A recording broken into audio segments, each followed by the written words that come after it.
Good afternoon. I'm so glad you could join me this afternoon. And I have a really wonderful guest with me today. I have the Patty's here. She's with the Adult and Teen Challenge in Minnesota here. And could you tell me how you got involved in this organization? Sure. About 5.5 years ago, I left a career in teaching. I had been teaching alternative school for 6 years at that time and had lost several students to addiction, the very last of which was a young man who died due to alcohol poisoning. And alcohol poisoning? Correct. And really? It was a very difficult time for all of us at the school where I was working, and I decided that I was on the wrong side of the drug problem. And so I left and I joined the organization with Minnesota Adult and Teen Challenge, and that's a program for people of all ages, although our name used to be just Teen Challenge. We've added the adult to it to make sure people know that adults can come to our program. Yeah, I was really happy to see that. Yeah. That adults, we have the same problems that the teens do. That's right, and oftentimes the addiction doesn't turn the corner where it shows itself to be as damaging as it is until someone's over 18. That's just the way it goes. So we're very excited to have that be our new name, and just more accurately describes who we serve. Congratulations on that. That's a good achievement. That's good. Are you getting a response from adults also? Yes, actually we've always served adults, but now people know about us a little better, and we've grown from 450 people in our program to 500 this year after the name change. So we're very excited, although we never want to believe that many people need our help. We also want to be there if they do. Well, you got to, we need you to be there, because it's a big problem. It is. We really want people to know out there that we believe in treatment. We believe in it. And so if you choose to get help somewhere, we think that's great. And if people want to find out more about getting help with us, they can go to mntc.org or call 612-FREEDOM.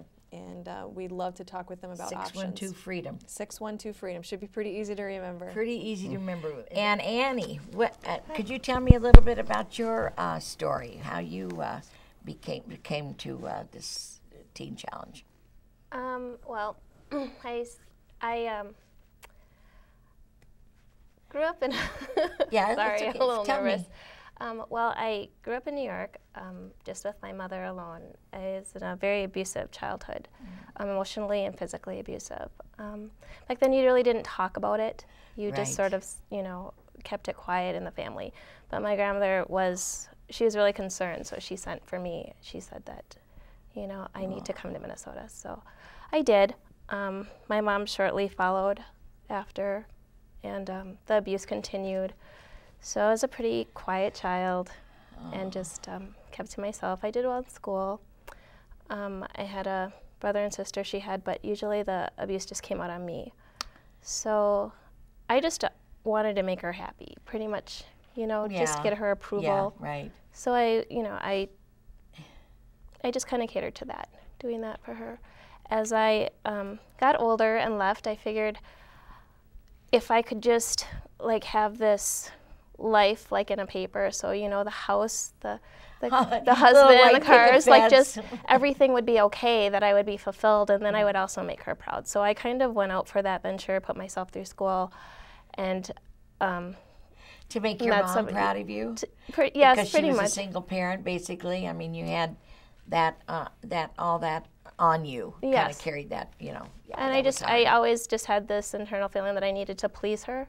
Right. So that was hard. Yeah. So I just I kind of went around it the wrong way, and just I met somebody. I had a beautiful daughter. Opened a child care center.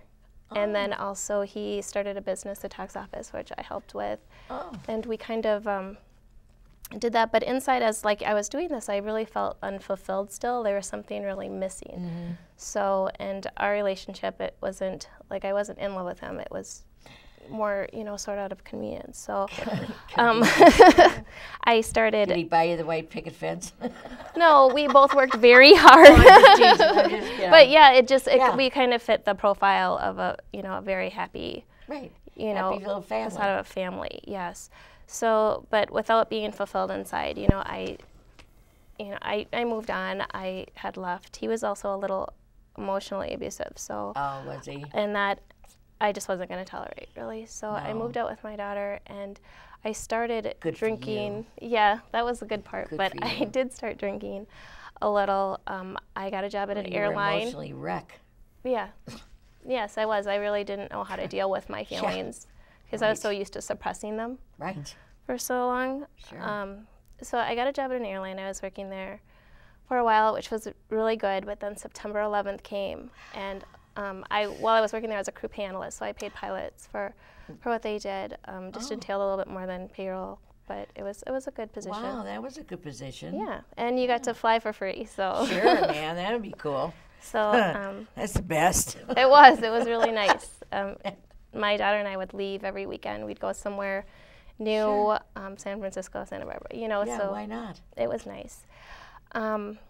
Well, after September 11th, a lot of the pilots were furloughed, and I got another position, and there I was working for NCS Pearson, Oh, really? which is doing rehiring the TSA. So Right. I was call center support, which entailed traveling. So Right. she would stay with her dad, So you were gone. and a I lot was then. gone.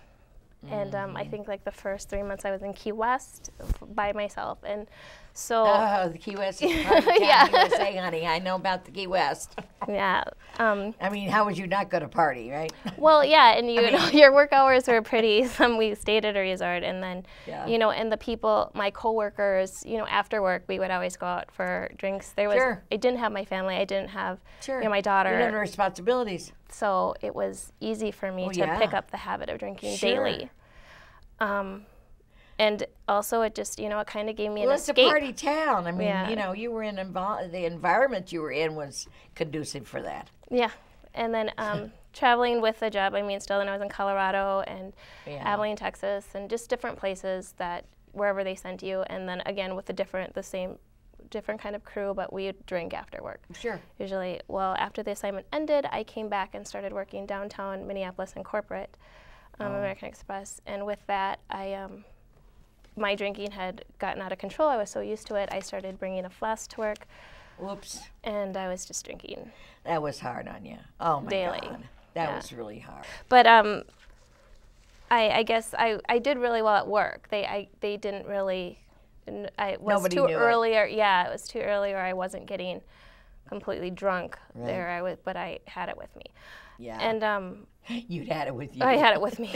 I needed to have it with me. Good for you. And I was still commuting by bus, so that was fine. But at night, when my daughter was with her father on the weekends, and I started getting DWIs. Oh, So, two of Jesus, them honey. mainly, and so that caught up with me because then you're missing work, you're incarcerated. Oh, Even yeah, if you can you're in bail out, you're jail. still it's not at your convenience. And so, well, the third one. Bless your heart. The I'm third one, I sorry. had my daughter in the car with me. Oh, honey, no. So, with that, just the shame and the guilt of it. Thank God nobody was hurt. I was actually on my way to drop her off, and somebody rear-ended me, and I rear-ended the front. So the police came. I had called her father. So, and I had volunteered to send myself into treatment, but it was. I was just so ashamed. It just like an yes. overwhelming pain of hurt and just disbelief that I could endanger her like that. Could've And killed just her. the thought of other people judging me, and just, it was too overwhelming for me. And since I was so used to stuffing my emotions and hiding my feelings to deal with this kind of pain, I didn't know how to do. And she was honestly like the first person in my life who I really truly loved, because honey. the relationship with my mother was so, separate Messed that up. it was I just didn't know how to deal with it. Oh, honey, I'm so sorry. So I just continued drinking. That was like the only way I could really, Your crutch. yeah, that's the only way I like could a just go crutch. on with the Get through day. the day. And so her words were always like, when are you going to come and get me? And I just You just kind of ignored it. Well, that was really well, I bad. knew she was safe. She was with her father. I knew that. I just really didn't feel I deserved her. I really didn't know God. I just knew of him. I didn't have a close relationship. Knowing that I was forgiven, I didn't understand any of that. So I just ran.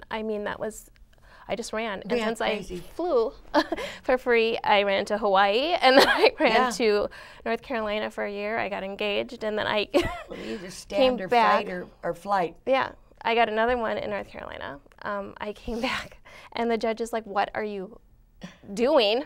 And I, still believing that I was a really good person and that I could do this, I could get through it. So could get over she this. released me, and so I went to the Virgin Islands for 3 years, and I drank.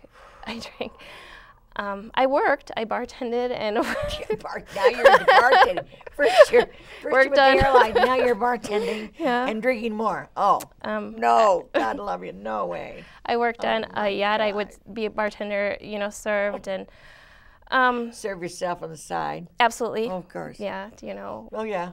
there's, and to the point where actually people there, which is, it's a pretty big party town at times, St. Thomas, they were like, you need to go to treatment. You need to We get really help. care about you. You're really that destructive. was good. Somebody So- really cared about you enough to say something. Yeah. So I went to treatment in the Virgin Islands Oh, good. for 90 days, and I still hadn't really touched the topic of my daughter being in the car. I just kind of went around it, but I felt I was good enough to come back. I was after a great position, so I thought I was good enough and strong enough to come back and deal with the situation here in Yeah. Minnesota. And people said that I wasn't. That I wasn't. They asked me, to reconsider, but I came back anyways. I was arrested off the plane. I was given 3 chances. Oh, no. Yeah. Annie, no way. Yeah, Oh, they were right honey. there. Oh, that's terrible. Yeah, that wasn't fun. That was. Poor girl. But I had, So I was released again. She's like, I just stopped drinking for 3 months. Good. And we could let all of this go. We could. It would turn to a gross misdemeanor in a couple years. You would be fine. Right. And I couldn't do it. Like I continued drinking carelessly, and the last time I went to court, she was like, "What do you want to do?" And I said, "Just send me to prison." Yeah. So I went to prison. She didn't want to, the Right. Well, judge. of course not. But Nobody I went wants to send you to prison. for 14 months, and she gave me the minimum that I could possibly go, and she's like, "Why would you want?" And it was, I just needed to be away from alcohol, You need to get away. and that was the only You way. need to go to Hazelton. That You couldn't go there? yeah, I actually did go there for a brief moment, but I left. So Did you? I Oh, was you in left Lily. there. When you got out of jail, tell me what happened then. Prison. I got an prison. apartment and a job again. Yeah. And I still hadn't dealt with the fact of my daughter. So my sister actually ended up showing up at my work, and that night I went out and I drank. And I talked to my probation officer. She's like, "Well, what do you want to do? We can send you to a treatment center in Waverly." And Yeah. I said, "It's not going to be long enough." And she's like, "Well, I heard about this Teen Challenge place." Yeah. And she said that they don't have any beds, so it's Yeah. not going to work. And I was just like, "Well, I just don't think the other place is going to work." She's like, "Well, maybe you should just go back to prison." And I was like, "I don't know. I don't think that that's a good idea, but No. maybe No. Waverly will be okay." So Yeah. I had court that Thursday, the night before I had prayed, and I was like, "God, I totally surrendered." I was like, "I can't live this life." Thank God he And- found you and helped you. Yeah, when I went to the hearing, the hearing officer, just listened, and he was just like, "Well, I don't know what to do," and then my PO said that there is no space at Teen Challenge, and right when she said that, they texted her and said that there was a bed open at that moment. Right and then. I was like, "Oh, well, then that'll work." Yeah, that'll work. Let's do this. And so they picked me up, and I went to. They came and got you. I That's wonderful. I was really thankful. I was very grateful.